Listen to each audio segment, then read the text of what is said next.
बिस्मिल्लाहिर्रहमानिर्रहीम। इन्नमा युरीदुल्लाहु लियुज़हिबा अन्कुम अर्रिज्सा अहलल बैति व युताहिरकुम तत्हीरा।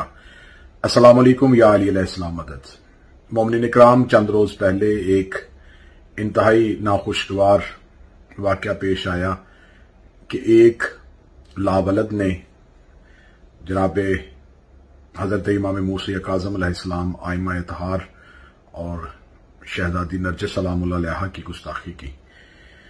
वो क्लिप बहुत दिन पहले आ चुका था, लेकिन कल मैंने अपने बरादर ज़ीवकार वाजिबुल एहतराम जनाब ज़ाकिर वसीम उल अब्बास बलोच साहब का एक वीडियो क्लिप सुना, जिसमें उन्होंने अपना दर्द दिल बयान किया। और यकीनन ये तड़प हर एक मोमिन के दिल में होती है, चाहे वो आवाज बुलंद करे या ना करे।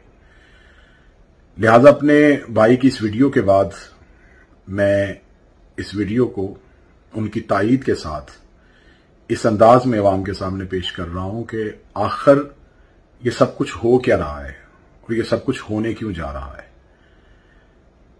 हमारी तारीख इस बात की गवाह है कि हमारा मजहब कुरान का मजहब है। हमारा मजहब ऐसा मजहब है कि जिसमें हमें शर्मिंदगी नहीं, हम किसी भी फोरम पे अपने मजहब के अकायद को साबित कर सकते हैं। हम अपनी अजान से लेके अपने अकायद में इमामत, अपना मातम, अपनी हर चीज को हम कुरान और अहादीस से साबित कर सकते हैं। अगर हम थोड़ा माजी में जाएं तो जो हमारे उलमा इकराम जिन्होंने इस मजहब की तबलीग की है, वो हमेशा मिंबरे आले मोहम्मद अलैहिस्सलाम से बरमला अकायद पढ़ते थे, बगैर किसी खौफ और खतरे के अकायद पढ़ते थे। क्योंकि हमें अपने अकायद पे छुपने की जरूरत नहीं, छुपाने की जरूरत नहीं। हमारा मजहब हक का मजहब है और इसे मजहब हक्का कहा जाता है। उस दौर में मुनाजरे भी होते थे, उस दौर में मुबाहसे भी होते थे, उस दौर में इल्मी बहसें भी होती थी, लेकिन कभी भी उन उलमा इकराम की तरफ से यह मशवरा नहीं आया था कि ऐसे मौजूआत जो हमारे मजहब की असास हैं उन्हें छुपा लिया जाए, या उन मौजूआत को खुद अपने ही मजहब के लोग मुतनाज़े बना दें। ऐसा कभी नहीं हुआ था। खुल के बात होती थी। मुबल्लिग आजम जनाब सैयदा की, रसूल की वाहिद बेटी होने पे अशरे पढ़ते थे। वो उलमा इकराम जो हैं, जो मीलों का सफर करते थे, वो खिलाफत पे बहस करते थे। वो अमीर अल मोमिनीन के हक खिलाफत पे मुवासे और मुनाजरे करते थे।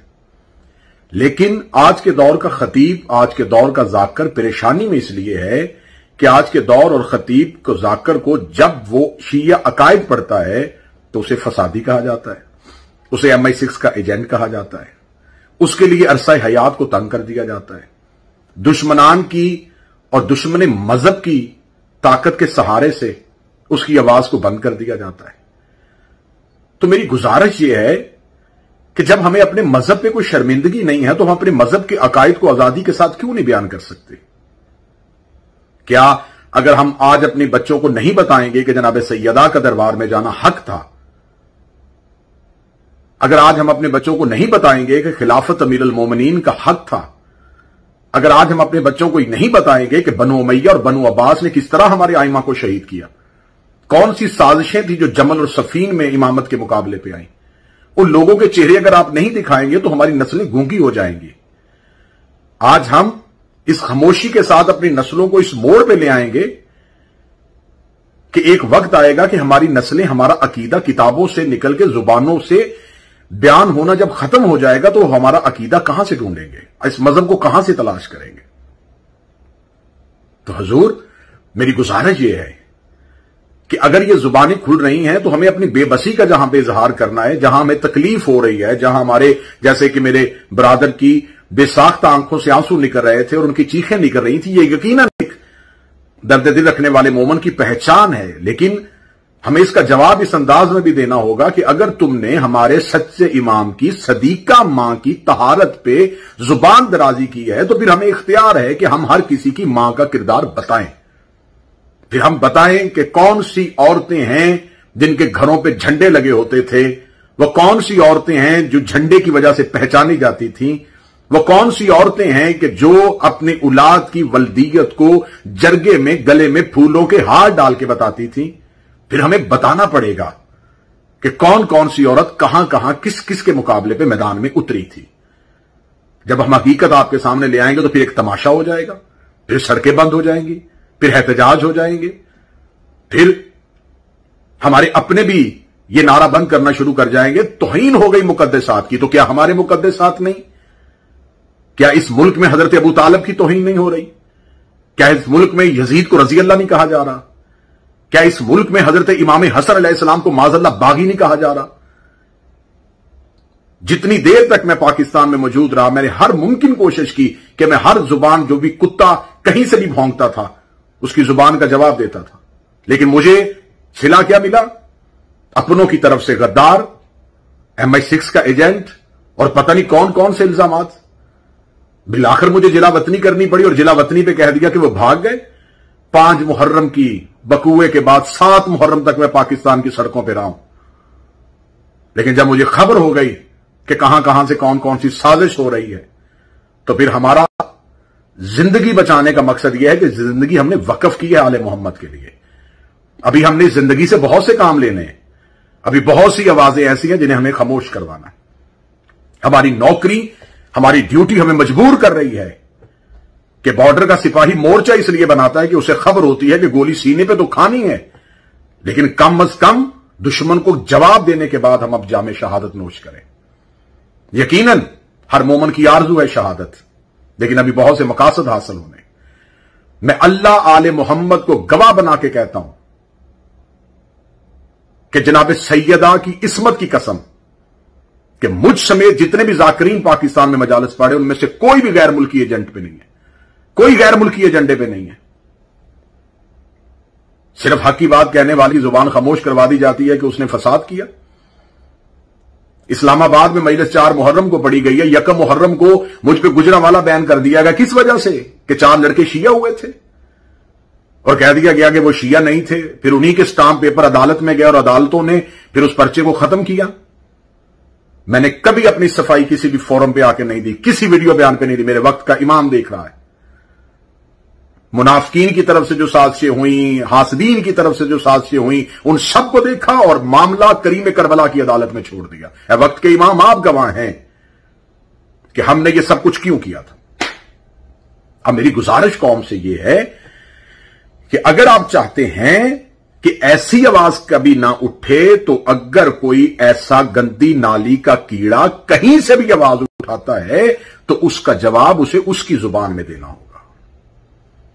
मैं पाकिस्तान के कौमी सलामती के अदारों से बात करता हूं, जहां मेरा मुल्क खारजी और दाखिली इंतशार का बाइस बना हुआ है, जहां पे दाखिली खतरात है, खारजी खतरात है।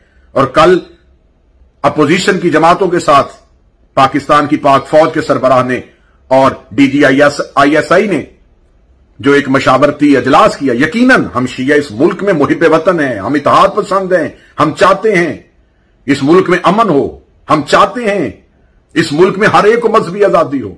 हमने कभी किसी एक शिया ने जाके एतराज किया है कि यहां ये जुलूस नहीं होना चाहिए? कभी किसी एक शिया ने यह एतराज किया है कि यहां पर ये मिलाद की महफिल नहीं होनी चाहिए? मिलाद की महफिल हो तो हम लंगर बनाने वाले होते हैं, मिलाद का जुलूस हो तो हम सबीले लगाने वाले होते हैं। क्यों? हम आशिक़ रसूल हैं, हम खुद मिलाद वाले। लेकिन जो ही मुहर्रमुल हराम आएगा, ये जाकर नहीं पड़ेगा, ये खतीब नहीं पड़ेगा, इस जगह मजलिस नहीं होगी, ये जुलूस नहीं जाएगा, यहां से रूट नहीं होना चाहिए। क्यों? क्या हम इस मुल्क में टैक्स नहीं देते? क्या हम गैर मुल्की आबाद हैं? क्या हम मुहाजिरीन हैं? क्या हम वक्ती तौर पे पाकिस्तान में आए हैं?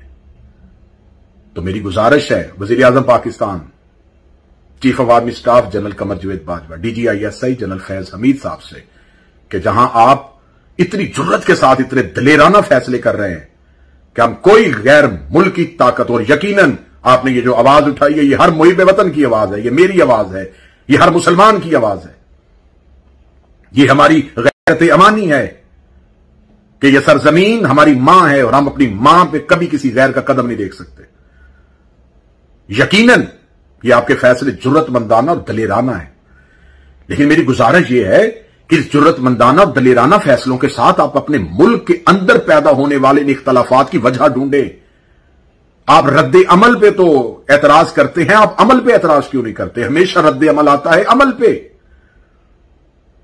आप हमसे पूछते हैं कि आपने गाली क्यों दी, आप हमसे पूछते हैं कि आपने ये क्यों कहा। हमसे पूछें کہ اس ملک میں اہل بیت، اس ملک میں محمد و آل محمد علیہ السلام کے بارے میں کون کون سی بکواسات کی جا رہی ہیں. یہ جس ملعون نے آواز اٹھائی ہے، یہ جس کمینے کی طرف سے یہ کلپ وائرل ہوا ہے، یہ ابتسام الہی اور حشام الہی کا پالتو ہے.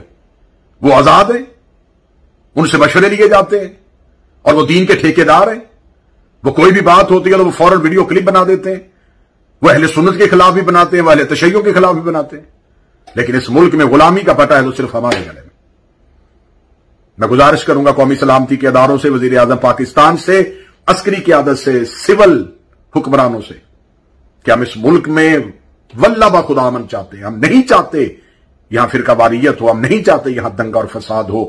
ہم کبھی کسی غیر ملکی ایجنڈے پہ اس ملک میں افراتفری نہیں چاہتے. خدا لعنت کرے اس کے، اور قیامت والے دن اس کا شمار اللہ اور اس کے رسول کے دشمنوں کے ساتھ ہو جو کسی غیر ملکی ایجنڈے پہ اس ملک کا امن خراب کرنا ہو. لیکن آپ کو ان آوازوں کو بند کرنا ہوگا. کبھی جناب سیدہ پہ بھونکے، کبھی حضرت ابو طالب پہ بھونکے، کبھی حضرت امام حسن پہ بھونکے، کبھی کریم کربلا پہ بھونکے، اور اب آئمہ پہ. اس ملک میں امن تبھی ہوگا، ریاست مدینہ تب بنے گی اگر یہاں اہل بیت علیہم السلام کی عزت کا تحفظ ہوگا. لیکن یہ ستم ظریفی ہے کہ اس مدینے میں بھی سیدوں پہ ظلم ہوتا رہا، اور اب ریاست مدینہ میں بھی آل محمد پہ ظلم ہو. ہم ممبر سے حقائق پڑھیں گے عزت کے ساتھ، ہم عقائد پڑھیں گے احترام کے ساتھ. یہ ہمارا حق ہے، یہ ہمارا رائٹ ہے. اسے کوئی قانون ہمیں اس بات سے نہیں روک سکتا کہ ہم احترام کے ساتھ اپنا عقیدہ پڑھیں گے. ہم مولا علی کو خلیفہ بلا فصل مانتے تھے، مانتے ہیں. ہم جناب سیدہ کو رسول کی اکلوتی بیٹی مانتے تھے، ہم مانتے ہیں. ہم آئمہ کی عصمت کے قائل ہیں، ہم قائل رہیں گے. ہمیں اپنے اسی عقیدے پہ جینا ہے، ہمیں اپنے اسی عقیدے پہ مرنا ہے. السلام علیکم. یا علی علیہ السلام. فاطمہ مولا دیا فاطمہ